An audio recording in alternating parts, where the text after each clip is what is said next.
Merci à vous tous de nous rester fidèles sur Al Mouridiyyah TV, Al Mouridiyyah FM 95.6. Merci également à ceux qui nous suivent à travers YouTube et les réseaux sociaux. Mansour, toujours dans Maktaboul Fawzeyni, quel est l'extrait qu'on va voir aujourd'hui? Voilà, merci Seigneur Moudou. Nous allons aborder 7 vers aujourd'hui. Nous étions arrêtés au vers 14e. Aujourd'hui, nous abordons les vers 15 à 21. Donc, ça fait 7 vers. Et ce sont 7 vers qui sont au tout début du poème. Et après l'introduction que nous avions faite, montrant ce rappel de l'objet pour lequel il est venu à Touba et tout ce qu'il a trouvé comme situation au plan de l'environnement qui était des plus hostiles. Mais il faut toujours avoir en repérage ce qu'il avait dit dans le tout début du problème.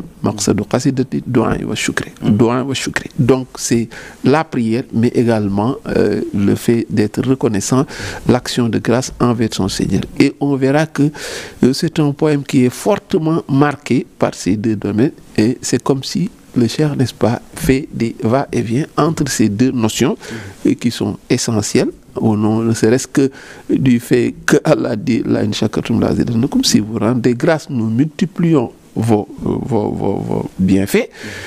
Et c'est pourquoi, malgré le caractère hostile, il y a toujours cet ancrage en Allah. Nous l'avions dit également, c'est un passage où le poète est seul et il n'a personne à prendre à témoin si ce n'est Allah le Très-Haut. Et c'est pourquoi il ne cesse, n'est-ce pas, de l'implorer parce qu'il a une connaissance profonde que l'arme véritable du musulman, c'est la prière. C'est rendre grâce et tendre la main à Allah. Et à partir du vers 15, il réitère que donc ensuite, je ne me dirige que vers toi. Je ne me dirige vers un autre que toi, dès lors que je n'ai pas trouvé ton semblable. Il s'adresse à Allah et le grand fils. Et ensuite, à partir du vers 16, donc, déjà insister et mettre en évidence cette précision temporelle. Quand il dit donc ça veut dire ainsi aujourd'hui, et on verra que il faut apprécier le poème dans cette opposition entre ce qu'il faisait et ce qu'il a décidé de faire aujourd'hui. Ce qu'on avait appelé une fracture sur le plan spirituel, cette fracture épistémologique, qui lui donne une nouvelle orientation, de sorte que le passé, n'est-ce pas, il le regarde avec un œil différent. Donc ça veut dire que c'est important de relever ces précisions temporelles, parce que juste après il ajoute donc il dit donc ça veut dire aujourd'hui, ensuite il dit après, et la situation d'aujourd'hui et la situation d'après, c'est-à-dire celle qui l'a précédée, ce sont deux choses, parce que l'attitude de ces hommes de Dieu, c'est toujours d'avoir, n'est-ce pas, une vision prospective, de ne pas regarder ce passé, fut-il glorieux, mais ce qu'il importe, c'est de faire toujours des pas en avant, comme un effet de boule de neige qui, plus il roule, plus elle grossit. Eux également, plus ils marchent, plus il y a cette conviction qu'il faut que il y a avec un pincement de peur qu'ils regrettent ce qu'ils ont vécu, même si c'est pas une chose qui est dans la transgression. Ça, on le sait. Il ne faut pas lésiner là-dessus.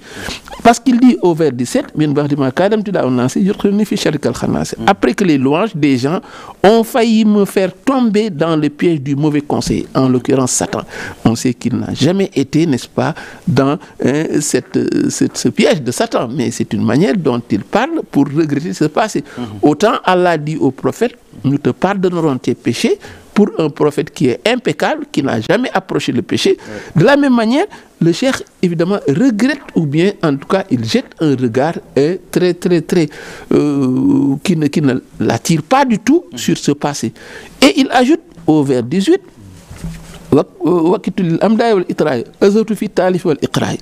après que les éloges et les glorifications j'ai failli, à cause des éloges et des glorifications, renoncer à l'écriture et à l'enseignement. Donc, c'est une chose catastrophique. Donc, vous voyez qu'il montre que tout bas, les lieux où il est arrivé, c'est un aboutissement, ou bien c'est là où il s'épanouit le plus, parce que c'était ça son dessein depuis le début, pouvoir se consacrer.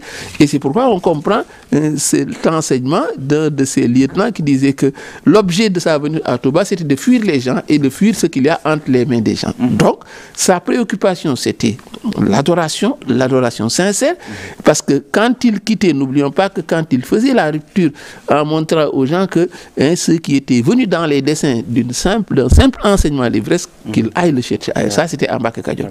Mais ceux qui ont les mêmes desseins que moi, qu'ils me suivent, avec la seule condition qu'ils fassent ce que je leur demande et qu'ils évitent ce que je leur interdis.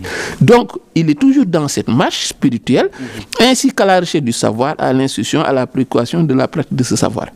Alors, tout en rendant grâce et en cherchant l'intervention de lui, le prophète, l'intercesseur, le Seigneur des prophètes. Donc, il faut opposer ce passé et ce présent.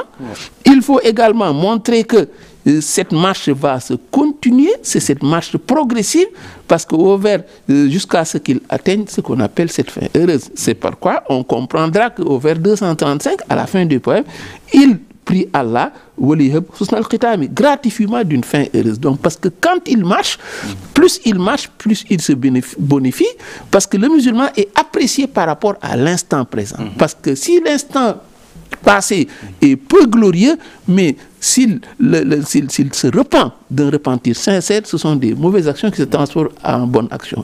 Ce qui n'est pas le cas du cheikh. Parce qu'il faut surtout comprendre ici l'enseignement de l'islam qui dit Al-Hasanatu Labrar Sayyiatul Muqarrabin. Donc, ce qui, aux yeux des gens, peut paraître une chose vertueuse, aux yeux des simples vertueux, mais aux yeux de ceux qui ont atteint la proximité de Dieu, ça peut être une chose même négligeable pour eux. Donc, plus il marche, plus il a ce bénéfice sur le plan spirituel. Et c'est pourquoi quand il dit qu'il regrette ce passé, ce n'est pas un passé où il a fait autre chose qu'adorer son Seigneur. Mais aujourd'hui, au moment où il se trouve, mais il a atteint une station telle que il regrette ce passé-là. Il regrette d'avoir pris tous ses wirds, d'avoir fréquenté, d'avoir fait ses pérégrinations à la recherche d'Allah. Mais dès qu'il a trouvé la bonne voie, il se dit que j'ai quelque peu perdu même mon temps dans ces temps-là. Mais en réalité, c'était la voie choisie par Allah pour lui faire choisir d'escalier en escalier jusqu'à ce qu'il arrive en cilier. Donc, il faut surtout, en récapitulatif, mettre en avant cette opposition entre ce passé et ce présent. Cette opposition entre cette nouvelle option et celle du passé. Et comme l'exemple que le vénérable Cheikh Abdullah Mbacké nous avait donné sur le prophète, quand Allah lui dit « Nous te pardonnerons tes péchés premiers et derniers », ce ne sont pas des péchés en termes de transgression, mais sa stature ou bien sa station spirituelle fait que ce qu'il avait vécu auparavant est presque une transgression pour lui. C'est le propre de ces hommes de Dieu. C'est pourquoi leur constante, le dit le cheikh dans Uqal Bukaw, ils sont dans une inquiétude constante, parce qu'ils sentent qu'ils doivent aller plus de l'avant, et cet instant présent doit être toujours meilleur que le instant passé, et il est heureux qu'il l'ait accompli jusqu'à la fin. Absolument. Merci Seigneur Mansour pour ce passage, et c'est un passage qui est très significatif dans la vie du cheikh, et dans la plupart des hommes de Dieu également. On voit que plus ils s'avancent, plus, n'est-ce pas, ils regrettent, n'est-ce pas, ce qui est passé, parce que plus on avance, plus on découvre, n'est-ce pas, les mystères de notre Seigneur, et on sait qu'on a perdu, Mansour l'a dit, on a perdu beaucoup de temps dans des choses qui étaient utiles, bien sûr, mais que l'on pouvait détourner, n'est-ce pas, pour passer à l'essentiel. Simlamine, c'est un passage dans Madhab Fawzeyni qui est très important dans la vie